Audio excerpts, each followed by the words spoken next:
Hi. So what time did you get home last night? I'd like to just eat my breakfast without being interrogated. Is that okay with everyone? Is it? I've already answered a litany of questions from these two. You want to ask them. I'm sure they'd love to tell you. Okay. Ow. What's wrong with you? My hands feel like pins and needles. I think I slept on them or something. Yeah, me too. Same. Uh-huh. So, is anyone going to tell me what happened yesterday? I visited the Hathorne House. And? I found Olivia's jacket in plain view. Seems too obvious. It is. Olivia has been involved with some scare pranks in town, mostly drumming up business for her tour. But we don't think she's a suspect. Her alibi? She was working. Working?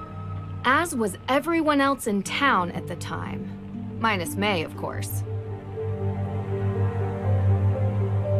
There's definitely a will. Okay. Do we have it?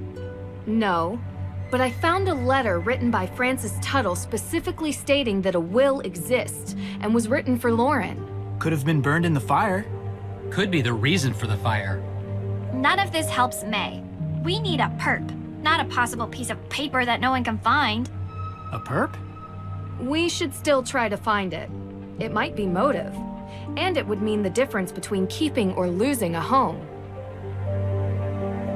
Well, they saw it. It? An anomalistic paranormal projection. You mean a ghost? That's exactly what I mean. You know what I'm talking about. Okay. Anyone else see it? Olivia Ravencroft. The witch? Except she claims to have seen Judge John Hathorne, not Abigail Hathorne Woodley. Well, there you have it. She sees something different than all of you. Clearly she's lying. She probably rigged the whole thing up. I don't think so, Deirdre. It's not an act. She was genuinely scared. Ergo. Therefore... No, sorry. Not ergo. Ergut. Your hands. Ergot poisoning. You really think it's possible? Mass psychogenic illness by more than one person. Hallucinations, vasoconstriction in the hands and feet. Pins and needles. Exactly. Wait, what? What is that? Yeah... But how? Food or drink? Intentional? In this town? I'd believe it. What are you guys talking about? We could have been poisoned with ergot. Poisoned? What? The symptoms match, and it's not without precedent, especially here. Oh, There's a theory that the accusers of the Salem witch trials were exhibiting strange behavior, but it wasn't witchcraft. It was because they had eaten rye infected by ergot spores. It causes hallucinations. It was also pretty common 300 years ago. I had an acai super muscle builder smoothie for lunch yesterday. I did not eat some sort of Pilgrim-era rye porridge. So how could I get poisoned? I don't know, but I'd like to see if there are any sources of ergot in town. Good idea. I'll start with the judge. I should finally be able to get the CCTV access tapes. Frank, Joe, can you guys check the cemetery for any traces of ergot? I'm not sure our ghost hunting equipment is... we'll figure it out. But I don't even know what an ergot spore looks. We'll figure it out. Deirdre, you can... No. Oh. Okay. Time is running out. If we don't clear Mei's name soon, I hate to think what this town will do to her. I'm coming with you. You better not let me down.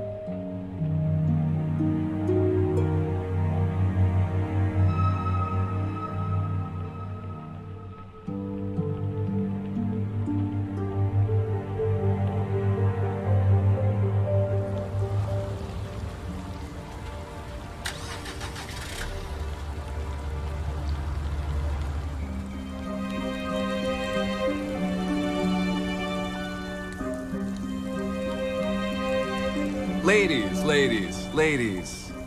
Bye. So, what's up? You guys looking for directions, or...? You seem to hang out a lot in the square. Well, yeah. It's a good vantage point of the whole town. Yeah. Oh, look, I can see the courthouse from right here. Can you see it, Nancy? I can. Yeah, you can see a lot of buildings from the square. It's a square. So did you see anyone on the day the AW evidence was stolen from the judge's office? No, because I wasn't here. I was working for Alicia. What kind of work?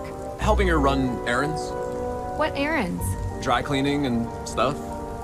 Uh-huh. Look, just ask her. She'll confirm it. We will ask her, Jason. Thanks. Do you know Mei Parry? What? Mei? Yeah. Why? What does she have to do with this? Because she's going to be arrested for these crimes by the end of the day, unless we start coming up with answers. What are you talking about? That's ridiculous. There's no way she has anything to do with this. Wait, you know Mei? Like, know her? Yeah. Do you talk to her? We know she doesn't have anything to do with these crimes, but everyone thinks she does, and that's good enough to get her into serious trouble. Well, that's too bad.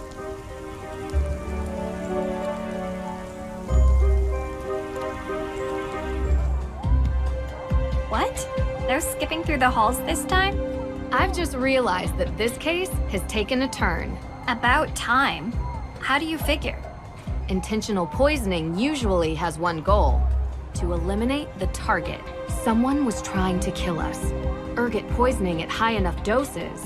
Ends in gangrene. Which, yeah, is pretty bad, but it's not death. You really think this was intentional? And not some, you know, accidental ingestion? If you look at all the evidence, yes. Olivia's jacket at the crime scene, the spray painting of the Parry house, everyone's obsession to get Mei convicted. You know what all these people have in common? What? They're women. Are you saying they're all witches, or that this is a witch hunt? I'm saying it's Salem.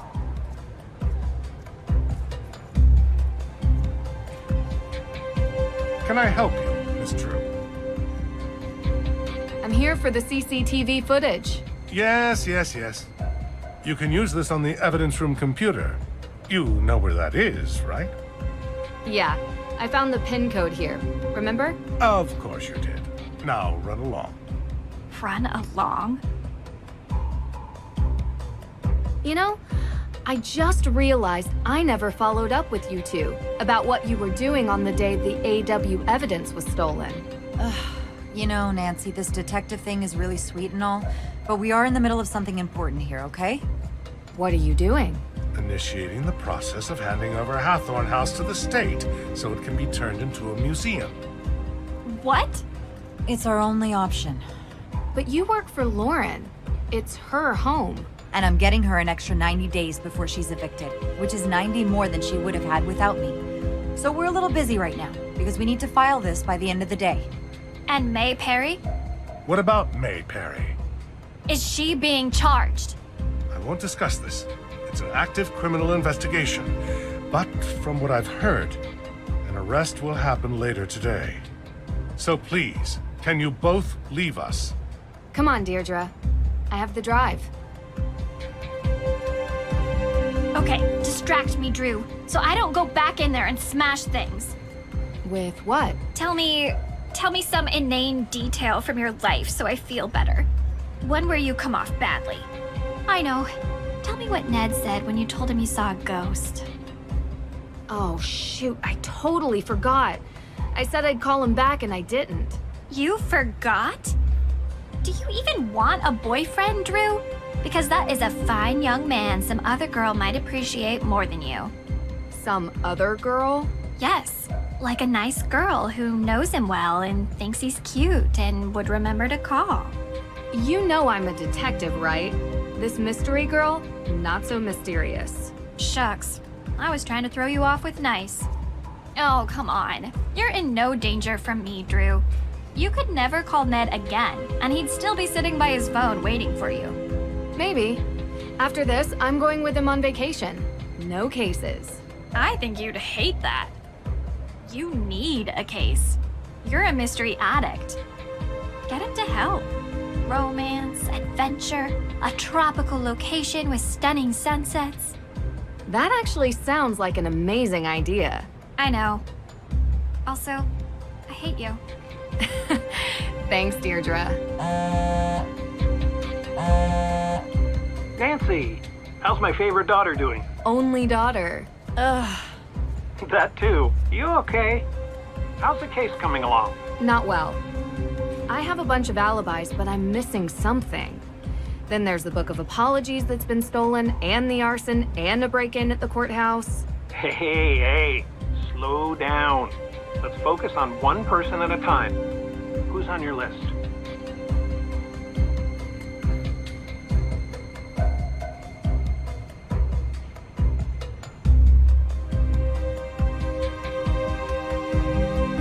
Alicia Cole is helping Lauren Holt, the supposed heir, with paperwork. Alicia claims she was running errands around town. Oh, she was. She was. Yeah, I was talking to her on the phone about Lauren Holt's case. Ha! Look at that. I'm confirming her alibi. Well, that doesn't happen very often. Judge Danforth.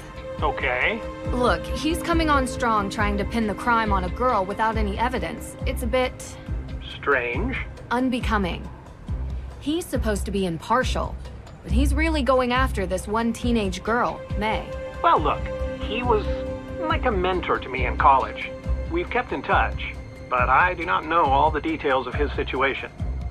Is he in financial trouble? Is this a ploy to get a piece of property? I don't know.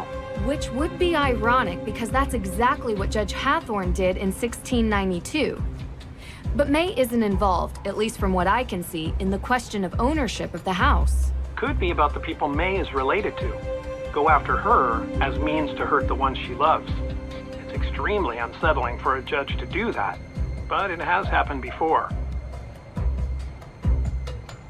I want to talk about Jason Danforth. The judge's son. He's a real piece of work. I think the judge probably agrees with you.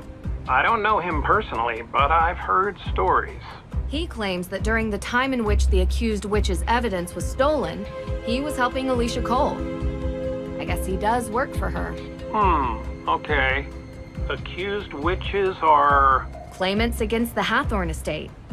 They're trying to take control of the property as reciprocity for their ancestors having that land and life stolen from them by the original Judge Hathorne. And that's valid? According to the judge, yes. But back to Jason. It sounds like he's short of cash constantly. But I see him driving a fancy car around town. Looks like he lives a pretty comfortable lifestyle to me. Money is always a prime motivator. He could be receiving money from someone to commit one of these crimes, or he could have a financial stake in the property. The fact that he's tying his alibi to Alicia is interesting. But if he was tied into the Hathorne House estate, I can only imagine that it's through his father. The judge? Is he on your list? Everyone is a suspect until they aren't. You taught me that. Right.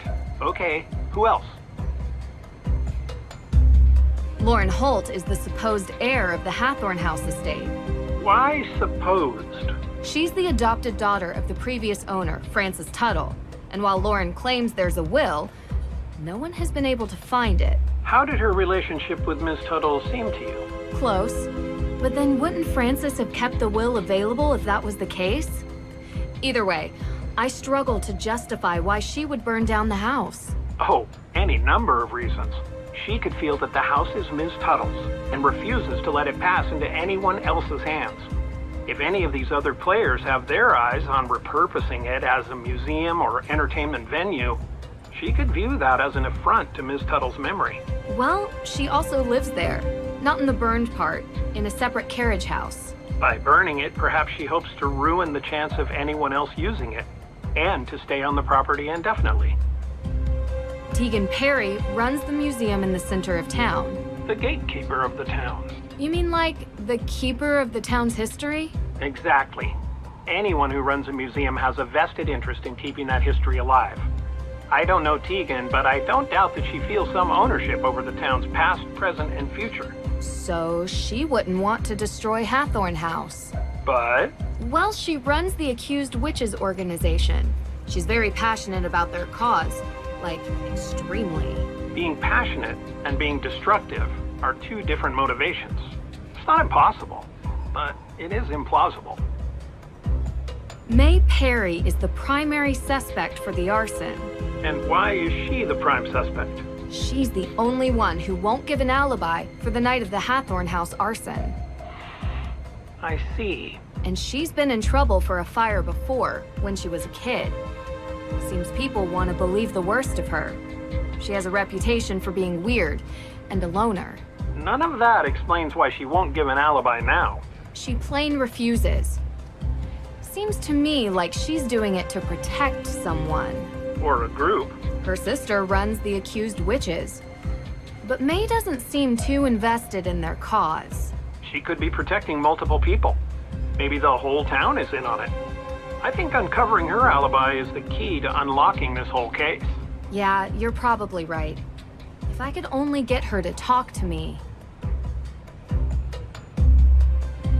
There's a woman who claims to be a real witch, Olivia Ravencroft. That's quite the name. She's quite the personality. She lures everyone to her witch tour in the square, performing street magic.